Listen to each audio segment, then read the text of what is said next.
activity. Just so happens it's at 3 o'clock Eastern Time, 2 o'clock Central. But since I'm based on Eastern Time, I'm going to call it 3 at 3, which is what we did in 2020. Thank you for making it one of the most watched financial shows on the net. Truly appreciate that. Now, let's get into it, shall we? Our disclaimer is that this is for educational and informational purposes only. Full stop. Our intellectual property rights are as follows. We have trademarks, registered marks, copyrights, as well as patents on most of what you are about to see. So please, before you decide to repurpose this, ask us first and then cite Market Rebellion. We'd appreciate it, and we will be friendly and very happy that you were nice enough to share it with your friends. So thank you. Yesterday, my brother Pete talked about Taiwan Semiconductor. That is, of course, a screenshot of Pete and the CNBC website with the stock trading at 110.57. He was talking about upside calls at the 125 strike. I spoke about that yesterday, told you I bought the 110s, sold the 115s, did a couple other spreads as well. This is how that stock looked just a little bit ago, 113.26. So when you look at that versus 110.57, you did okay, even if you only traded the stock, which is why many of you, of course, watch 3 at 3. Not all of you trade options, I realize that. I hope to bring many of you over to the options side of the world because you can define your risk with options and you get a much better rate of return with options, but you need to understand them before you trade them. So like the disclaimer says, this is for educational and informational purposes only. So nearly a $3 jump out of the stock. The options, yeah, they did pretty well too. Now let's talk also about CSTM. Constellium. Well, this one, we talked about the Feb 14 calls being bought. Well, how do you think that worked out? Constellium is up 52 cents today, almost 4%, 3.7%.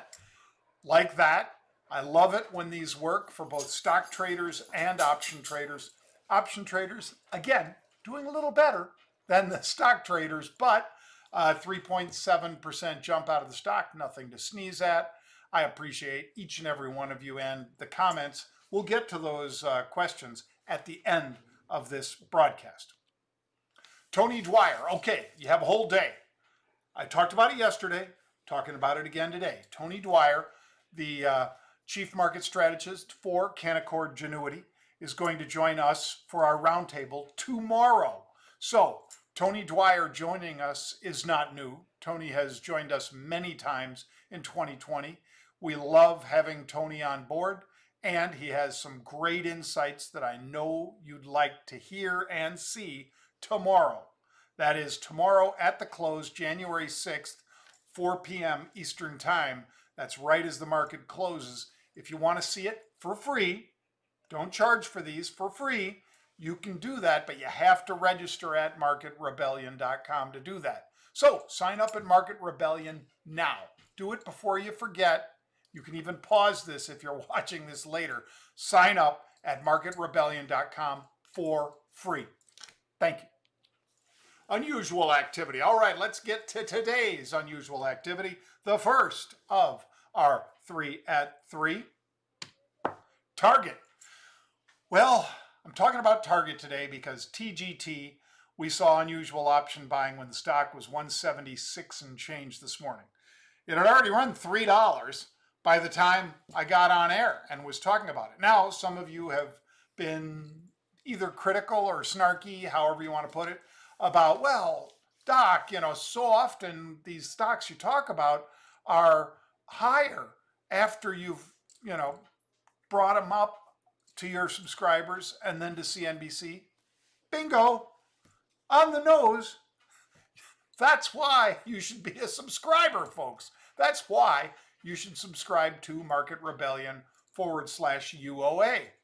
That's just a little advice from your Uncle John here. But it doesn't mean the gas is all gone. It doesn't mean that even today, because as we look at these 185 calls, which are out of the money, I bought the 180s. As we look at these 185 calls and the stock at 179.52, well, here's how those calls traded today. If you look, we're looking at the prices. There were 8,200 of these. If you go to the bottom of that screen on the left that shows Feb 185 calls, TGT. If you look at that one and you look at the bottom down there, MLFT it says next to it because it was done as a spread. This trade happened on ARCA 8,200 times.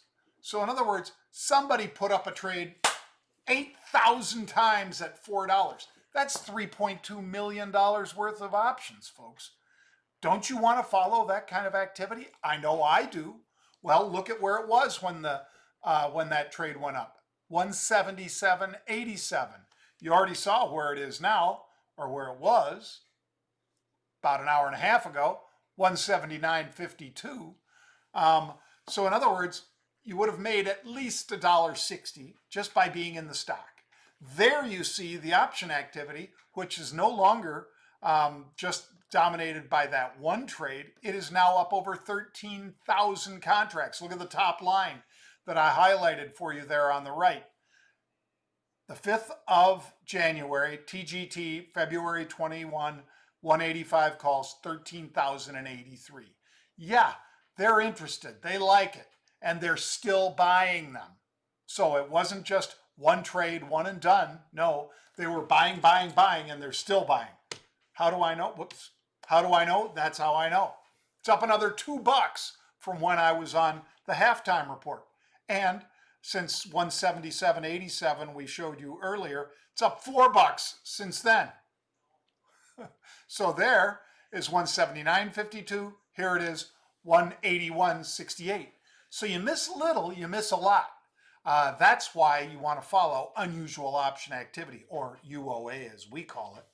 And you want to learn more about option trading?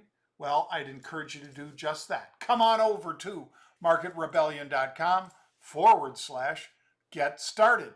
That's marketrebellion.com/get started. You can learn all about what we do and how we seek out that unusual option activity and how we profit from it, because I trade these, how our subscribers profit from it, and how you could profit from it.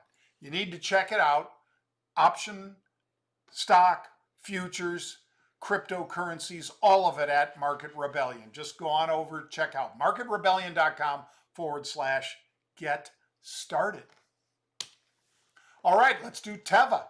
Teva had jumped from when I saw it at 10:05 this morning to $10.73. There you see it. Instead of being down on the day, Teva was up. And I was talking about it with the stock trading 1073, as you see. That's kind of time stamped and out there for posterity. The calls they were buying, the 19 of February expiration, which is the third Friday in February, and the activity at the money, 12 calls. So call it out of the money. I'm sorry, out of the money, because here we are, 1073, out of the money, Feb 12 calls. Take a look at how many were bought, folks. 93,000. Oh my, 93,000. 9.3 million share equivalent. If you're new to options, every option, unless otherwise described, is for 100 shares of stock. So if you buy a one lot of options, that means you control 100 shares of stock. So 93,000 options, drop 2 zeros at the end of that, and you get 9.3 million shares of stock. That's how much you're controlling of this Israeli pharmaceutical giant that's over 10 or 11 billion dollars, I think, in market cap. So yeah, they've been pretty aggressive in here at a lot of different strikes, but in particular, that one kind of stands out, doesn't it? 93,000. That's just today. That is today's volume. So I am in these. I will probably be in these in the neighborhood of 30 days, give or take. If it keeps going, what I will do is I will roll up and up and up. But what I'm in right now is the 11 calls and short higher strikes against it, because that's the way I like to trade, 1-to-1. I'd say some 80% of the time that is what I do, and so much of what I do is in the front month. This is fast decaying option territory, folks. As we say, deep end of the pool. So you need to be nimble when you're doing deep end of the pool stuff, which means that you need to address time decay and volatility. So if you'd like to learn more about crypto, if you'd like to invest through a publicly traded cryptocurrency broker, can't think of anybody better than Voyager. Why do I say that? Because like Victor Kayam said years ago, I liked it so much I bought the company. In this case, I didn't buy the whole company. But Pete and I put a pretty significant stake into Voyager. We love this leadership team led by Steve Ehrlich. We like the way that they set you up with trades. We like that you can earn interest on your crypto if you choose to leave it there. You can earn interest up to 9.5%. How much is the government giving you? How much are they letting Jamie Dimon pay you for deposits in the bank? Crickets. Exactly. But cryptocurrency is a different animal. And I love trading there. They trade commission free at Voyager. I have bought Ethereum there most recently, and I love the app. Just go to the Apple App Store, which, by the way, I said on the halftime report today, Scott, I can't let you just get away with glossing over Apple. Even though, he said, John, you talk about Apple all the time. Let's talk about Baba, your other pick. Scott's right to do that, but I couldn't let him get away with it today because Apple just reported before we went on air $72 billion through the App Store. $72 billion.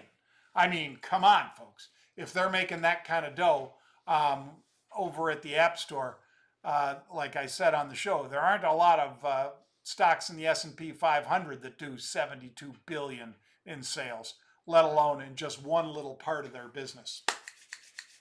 All right, let's get to Boeing. This is the third of my 3 at 3 today. Boeing. Why? Well, I think you can see right there on the screen. On the 5th, which is today, we noticed at 12:13 and 58 seconds that somebody bought 18,000 calls that expire this week. They expire in 3 more trading sessions after today. So do you want to follow somebody who puts down 1.8 million share equivalent and runs those options from $2.35 up to $3.60? I bet you do. That's what I want to do too. So that's what I did. So I was already in Boeing, full disclosure, and I added to the position with a call spread in there today. Call spread? Why call spread, John? Well, and I've already taken some off, by the way. Why call spread? Because again, this is the deepest end of the pool. These are options that expire this week, not 2 weeks hence, not 6 weeks hence, to this week. So if you're talking about an option that expires this week, the time decay is so loud you can hear it.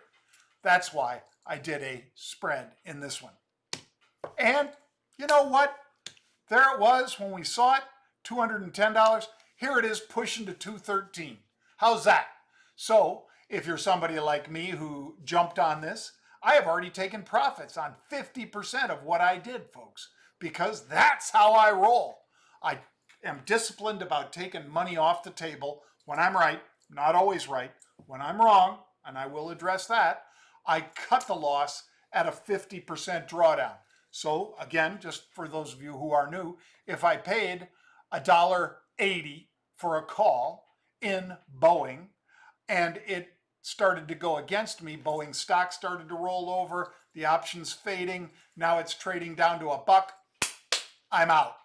Because if it falls to 90, that's the trigger, but I don't have to ride it all the way down. If it's from 180 and it's falling, goes to $1, goes through $1, bang. I just exit and say next, because that's how I trade. I want to be disciplined about cutting losses, and I want to take profits and be disciplined on that side too. That is advice. but I am not your investment advisor. I can only tell you that that's advice for what has kept me in the game for 39 years. So think about it. Got to be disciplined about cutting losses, which I have each and every day, and taking profits, which I have each and every day. Bang. Questions? All right, let's get to it, folks. Just send them to @Jon Najarian or @3@3_UOA.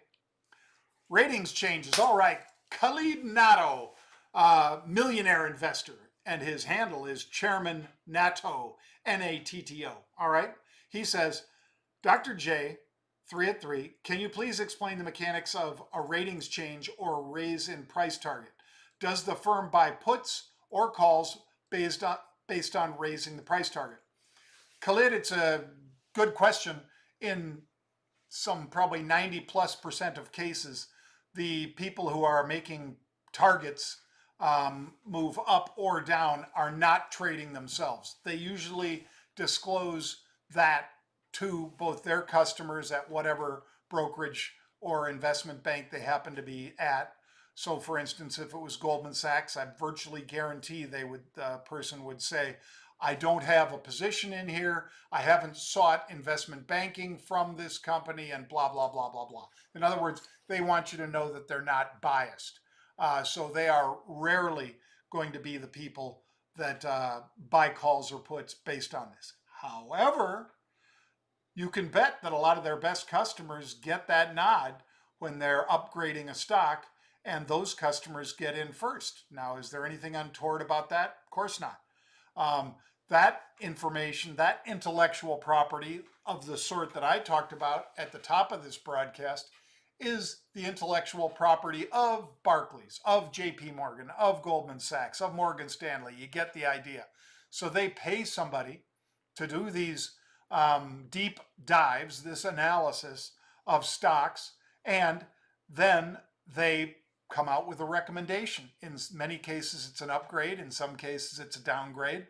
As my friend Josh Brown likes to say, sometimes it's a clown grade.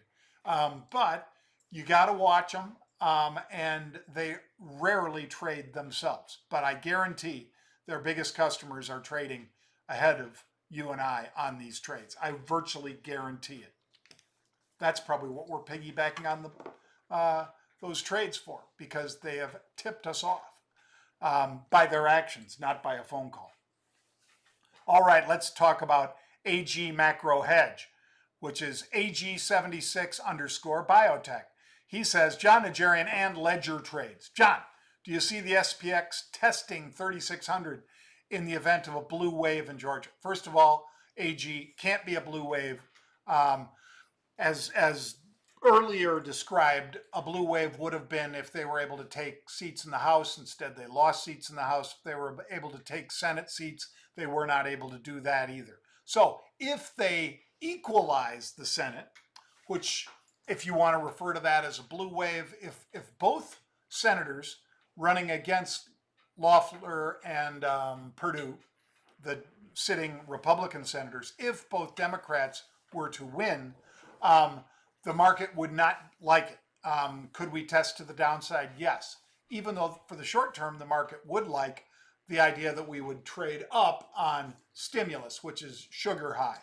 On the other hand, the market doesn't like the fact that all the companies, the constituent companies in the S&P 500 would be almost assuredly paying higher taxes, and you and I would be paying higher taxes, no matter what they say about, oh, it's only for 400,000 and above. Yeah, right, and I got a bridge I can sell you too. So yes, we would trade down. All right, let's see. Philip Calrissian, which is @trading_sunset, asks, Dr. J with 2021 picks, Apple and Baba. The latter is bold. Oh, thank you, sir. I think Apple's kind of bold too, Phil, and the reason I say that is that, again, it's one of the top performing stocks. It's a $2.3 trillion stock. As I've said earlier, they announced today that they did $72 billion in the App Store. What do you think health is going to be for them going forward with all those watches out there and the iPhone? Because iPhone 12. This is the last day you're going to see this one in my hand, the 11, because I got the 12 and I'm turning it on tonight and looking forward to that. The App Store, the Apple Music, their Apple TV, as well as the computers and so forth, just make this a behemoth that I want to keep riding for years. That's why it's my largest position. As far as Baba, yeah, I bought it, and I disclosed that to all of you, I believe, last week when we saw unusual activity. We saw it on Christmas Eve when we saw them buying when Baba was 216. We saw it last week when we saw them buying when it was right around 230. And we see them buying and buying today as well, by the way. So I think Jack Ma plays ball. I think the stock recovers. And I think it's probably in the neighborhood of 275, 280 in the not too distant future. Not this week, not in the month of February, but not too far after that. Bang. But thank you for writing in, Phil. Appreciate it. Zach Redden, and his handle is Z Redden with 2 D's. So it's ZREDDEN08. Thank you, Zach. He said, what's the best way to own Bitcoin without owning the actual coin? First of all, own the actual coin. There is no great way to own it without owning the actual coin. I do own MicroStrategy. I do own Silver Lake. I do own Riot Blockchain. There are a whole bunch of ways to own it. I own Square. I own PayPal.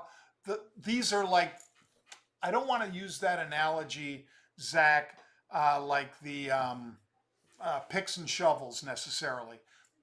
It fits in some cases because, of course, in the gold rush, Levi Strauss probably made as much money as any miner or as any 100 or any 1,000 miners combined just during that time, just making jeans, a tough work pant and jackets.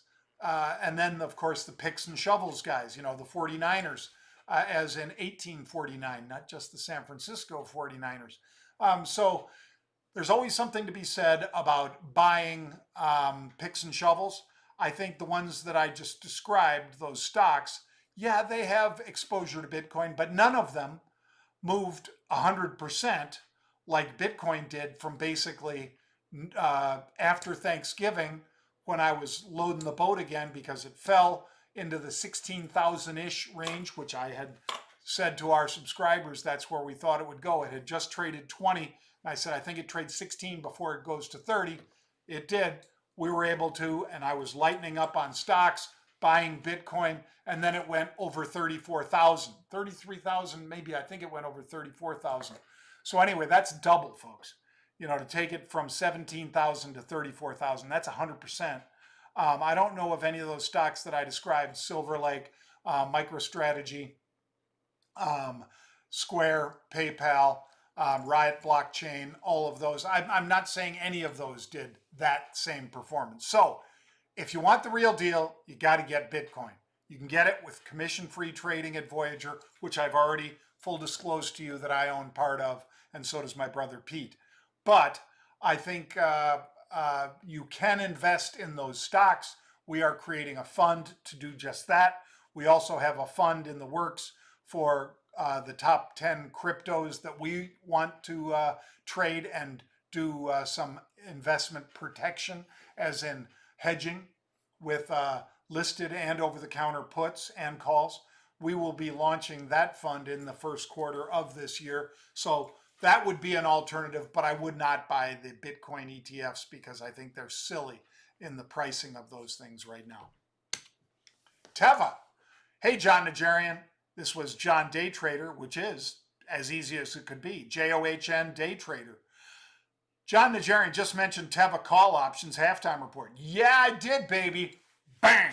And look at that volume. It went from 30 some odd thousand up to 93,000. Now that's not all little old John, but I guarantee that a lot of you that watched that halftime report and that listened to me were the buyers in there. So thank you for that, John Day Trader. Like the suspenders and the color on your shirt as well.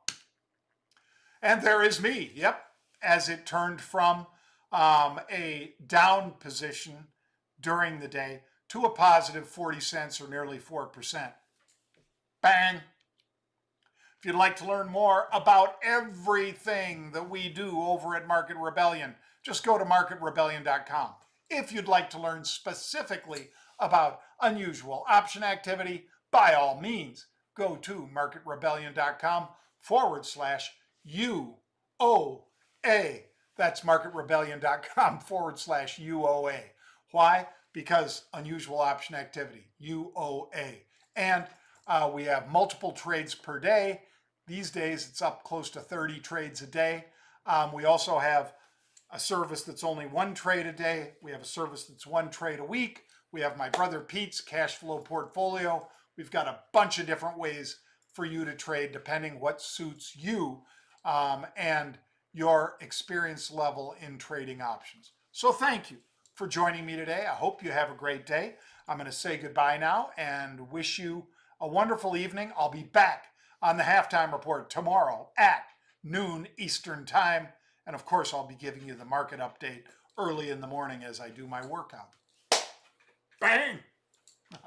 Thank you.